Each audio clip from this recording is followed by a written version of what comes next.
నల్గొండ జిల్లా మిర్యాలగూడ మున్సిపల్ కార్యాలయంలో ఉదయం అవినీతి నిరోధక శాఖ అధికారులు ఆకస్మికంగా తనిఖీలు చేపట్టారు. ఉదయం నుంచి మున్సిపల్ కార్యాలయంలోని పలు విభాగాల్లో సోదాలు నిర్వహిస్తుండటంతో స్థానికంగా కలకలం రేగింది. మున్సిపాలిటీలోని రెవెన్యూ, టౌన్ ప్లానింగ్, ఇంజనీరింగ్ వంటి కీలక విభాగాలకు చెందిన రికార్డులను అధికారులు క్షుణ్ణంగా పరిశీలిస్తున్నారు. కార్యాలయంలో పనిచేస్తున్న సిబ్బంది వివరాలు, వారి హాజరు పట్టికలను తనిఖీ చేయడంతో పాటు విధుల్లో వారి పనితీరును కూడా అధికారులు పర్యవేక్షిస్తున్నారు. అయితే గత కొంతకాలంగా పెండింగ్లో ఉన్న ఫైళ్లు, అనుమతుల విషయంలో ఏమైనా అక్రమాలు జరిగాయా అనే కోణంలోనూ విచారణ జరుగుతున్నట్టు సమాచారం. ఉదయం ప్రారంభమైన ఈ తనిఖీలు ఇంకా కొనసాగుతున్నాయి. కార్యాలయంలోకి ఎవరిని అనుమతించకుండా అధికారులు తమ విచారణను కొనసాగిస్తున్నారు. దీనికి సంబంధించిన పూర్తి వివరాలు త్వరలోనే వెల్లడి కానున్నాయి.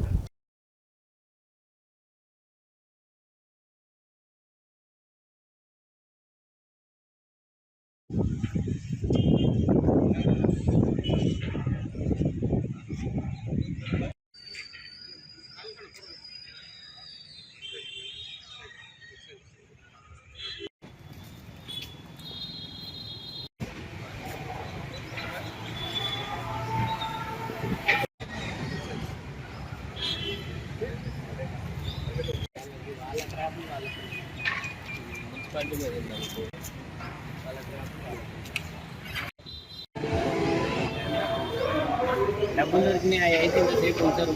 రకరకాల ఓన్లీ ఫైల్స్ అయితే వాళ్ళకి ఆడిటింగ్ సంబంధించి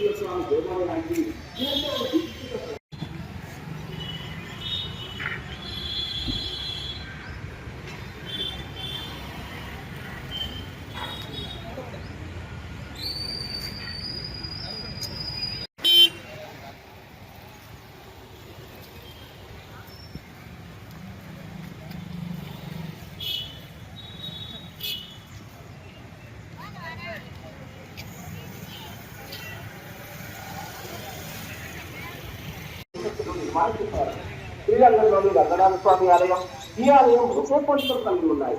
శ్రీరంగంలోని వేణుగోపాల స్వామి, ఈ ఆలయంలోని వేణుగోపాల స్వామి ఒకే రూపంలో ఉంటారు.